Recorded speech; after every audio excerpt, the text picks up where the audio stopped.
So, talking about drawing, mechanics and starting, load and make readies, all that good stuff. You want to have like a plan for it. You want it also to be part of a process that you don't have to think about. Remember I told you guys, you don't want to think about the plan. Your make ready, it shouldn't be something that you have to put into your thought process too much. So it should be something that you train so much to where when the RO says load, make ready, you're still thinking about the first target, and you've loaded and made ready and your gun's holstered and you're still thinking about the first target.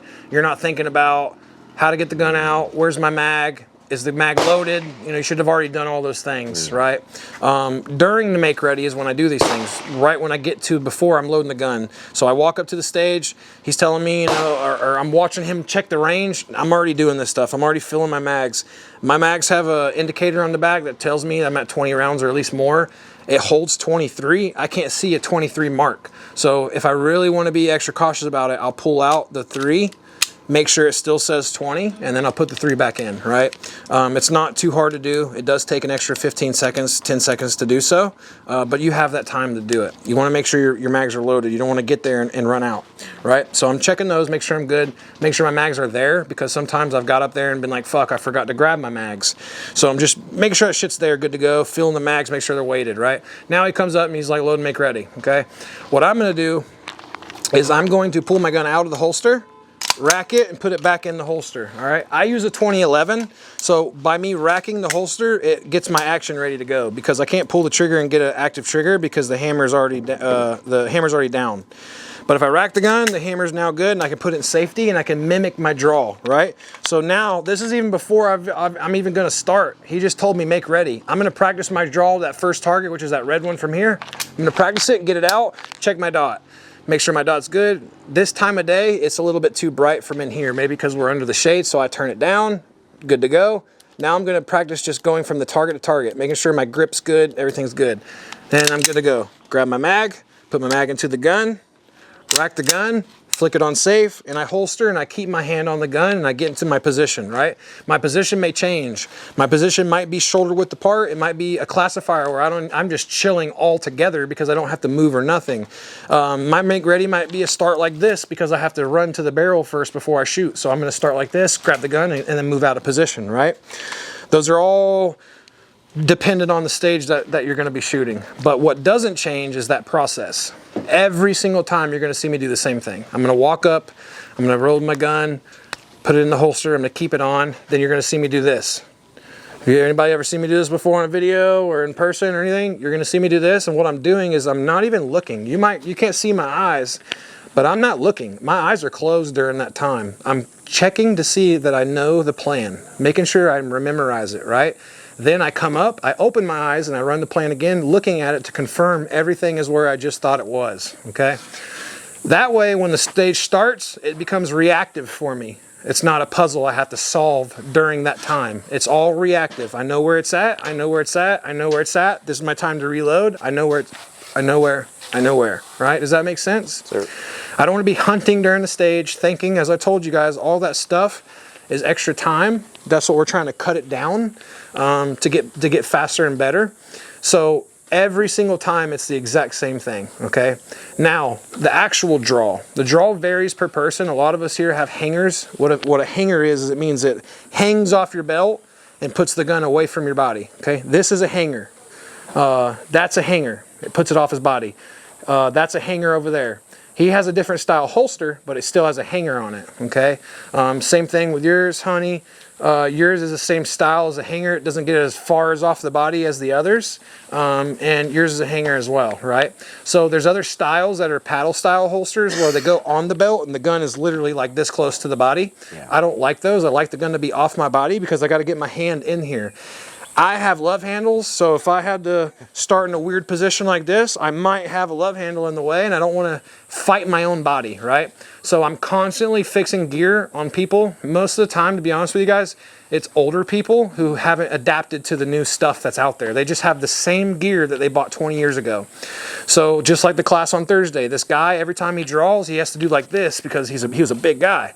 And I'm like, dude, you're killing yourself. I'm like, you see what I have? I'm like, I'm a big guy, right? I'm not shaped the same as other big people, but I am a big guy. he was fighting his belly, and I'm like, bro, I was like, I bet your stomach even has a mark on it. He's like, it does. Pulls up his shirt, and sure enough, bro, he's got a red mark on his belly. I'm like, so he's using iron sights, by the way. So his front iron sight post was scratching his stomach on the way out. But what that means is he's flagging himself with a loaded gun every fucking time the gun came out of his holster.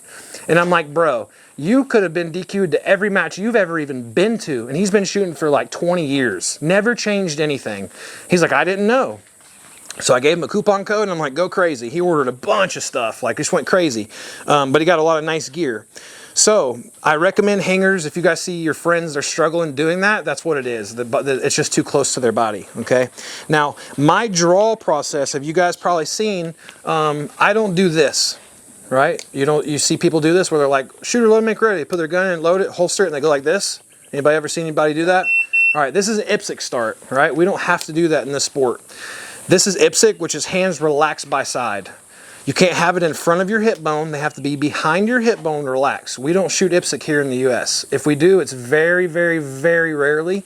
And unless it's a local club and the guy who is the local club owner or whatever likes the IPSC, which is rare, right? For USPSA, the rule, does anybody know?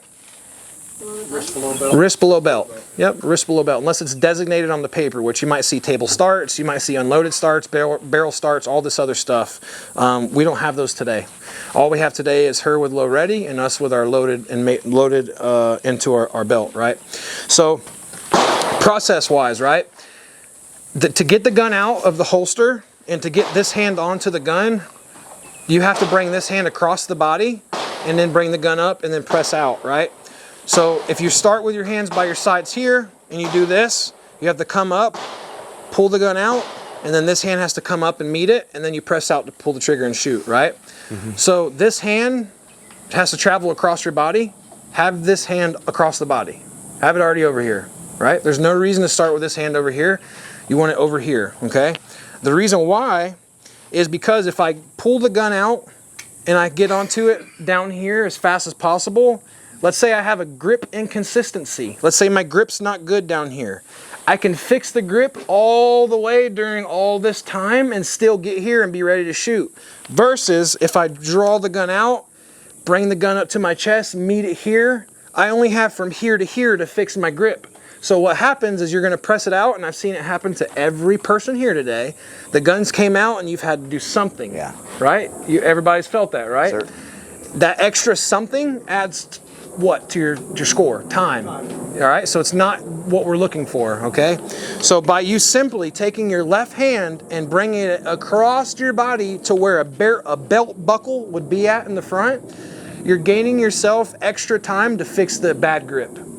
You're going to be faster getting your left hand on the gun because this here is measurable. Is this longer than this? Yeah. 100%, right? So we can shave off this extra travel path of moving the hand from here to here, okay? Now, we don't want to bring this hand over and then draw the gun and then bring your hand and meet it up here, up high. There's no point. You might as well just brought it across your body. We want to literally meet this gun as soon as possible. As soon as it comes out the holster, we want to be on the gun as fast as possible. Like I said, it's going to give you guys the most time to fix that bad grip. Because we don't want to be up aiming at a target and then doing this. If you're doing this while aiming at a target, you're not doing what? Shooting. We need to be shooting when the gun's here. Can I be shooting when the gun's here? Nope. No, if you do, you know what's going to happen. You're going home. So we don't want to be shooting here, but what can I be doing? Fixing your grip. I could be fixing my grip, getting prepped, ready to aim the gun and be shooting at the target, right? So that's my thought process on that. I don't know why people in the sport haven't been doing this for a long time, and I don't know why it was a trending topic when I first started shooting majors. Now, for the right hand doesn't need to be down here. It doesn't need to be anywhere else but ready to go as close as possible to the firearm, okay? Now, what I mean by that for everybody is look at where your belt line is, all right? I have my wrist is tattooed almost like a line all the way around it, but that's not actually my wrist. My wrist starts where the line is, like the bend on my wrist, right? I take that line and I put it on my belt level, directly on the level. So if my belt's here, that's where I'm putting my wrist at, directly on that spot. Now, will you get you know, people in ROs, not people, will you get ROs on your back about it? Yes. ROs will look at you and they'll do like this, staring at your holster, and they say, below the belt, below the belt. And you look at them and you just stare at them like this and you just slide it down slowly, just a little bit more. And I know I'm below the belt. I just know they're being extra. Yeah. So then I look back at them and I say, am I below the belt? And every time they say, well, he's below the belt. Shooter ready. And they start the stage, right? So you will get a little bit of feedback from it. But it is not against the rules. It's okay to do that. So I'm starting with my hand all the way across my body. I go past my belt buckle. I come all the way into this position. My hand is in this position right here. Why is it in this position? Just like this. This is my grip hand. This is exactly how I'm going to squeeze in, right? As soon as I feel it, it closes, okay? I'll go into that as well in a second. My right hand, it stays in this position, okay? The reason why is because it's ready to go. These fingers lock onto the grip. This one stays away from the trigger because I don't want to pull and have an ND. Nope. The thumb stays in this hitchhiker thumb because the thumb's going to come up and over the gun and hit the safety and grip into the gun. Once I have this in and I dive in, because I don't scoop. A scoop, do you guys know what that is? A scoop is where you just literally come out the holster like that and you don't even grab and stab. You don't stab into, you just pull up and fix it. I don't scoop. I come into the gun and go in, then pull the gun out, okay? That gives me a more confident grip to where when I come out, I don't have to do any of that fixing and hunting and any of that shit I don't want. I'm looking for the gun to come out of the holster, very efficient, and not have to do too much and not have any crazy extra travel path. What I mean by extra travel path will be something like this. Right? Do you see the extra stuff? Press out, hard press. I brought it to my chest first. Why is the gun ever here? Maybe if I'm defensive shooting, you might want to do this, but not in USPSA. So I want the gun to get from here to here as fast as possible. I'm just going to do a motion where the gun comes out, right? The gun comes out in slow motion, grab, gun comes up, press, I'm ready to go. The dot's there. Just like this, okay? Okay? A little bit quicker. A little bit quicker. All right, ramping in the speed for that, okay? Now, back to the support hand. Anybody know what a Venus flytrap is? Yes. Okay, what does it do? Closes. Right, once what happens? A fly goes in. Right, once it feels something. And it could be any bug, by the way. Those things are fucking crazy, I want one.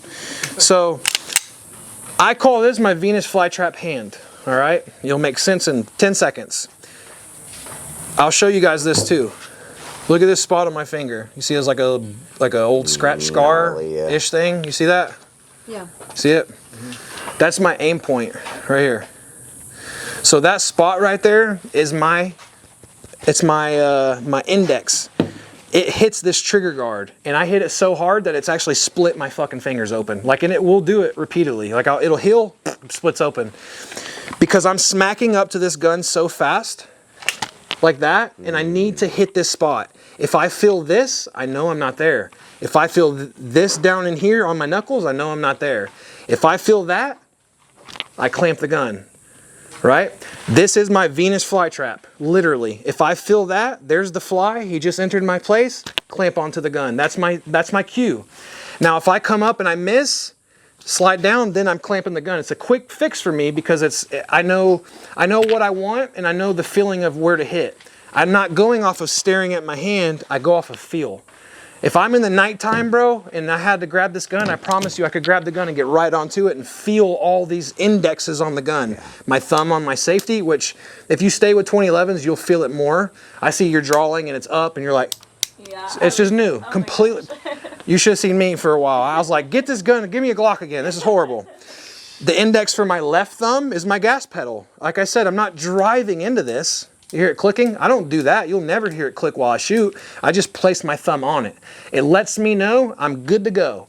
Once all this is smooth and ironed out, I don't think about this grip anymore. The grip's in my hand. It's not going to change. It will if it's super hot and you're sweating really bad. Wipe your hands off, use chalk, some of those things. Florida's really bad for heat, so a lot of people do use chalk. Take advantage of the aids if you need them. If your hand's very sweaty, you gotta find a way to not make them sweat. Chalk, dry them off, have a towel. but you want to be able to squeeze this gun and lock in and have these cues that are telling you I'm good to go, right? So my cues, again, when I go down, I take my forearm and I place it on my magazine. It lets me know that it's there. I don't have to look at it. I know it's there. Because if I walked up behind you and I did like this and I scratch you, most people turn to the left unless they're your friend, they're fucking with you, then they're over here, right? But that's a feeling, right? We naturally would go that way. So by me rubbing my elbow like a genie on this thing right here, I know it's there. I know it's here. I know it's here. I can rip to it every single time. So find these cues on your own setups that you can use. You're just left for nothing here. Yeah, just belly button it or something. I don't know. So you got to find these cues, right?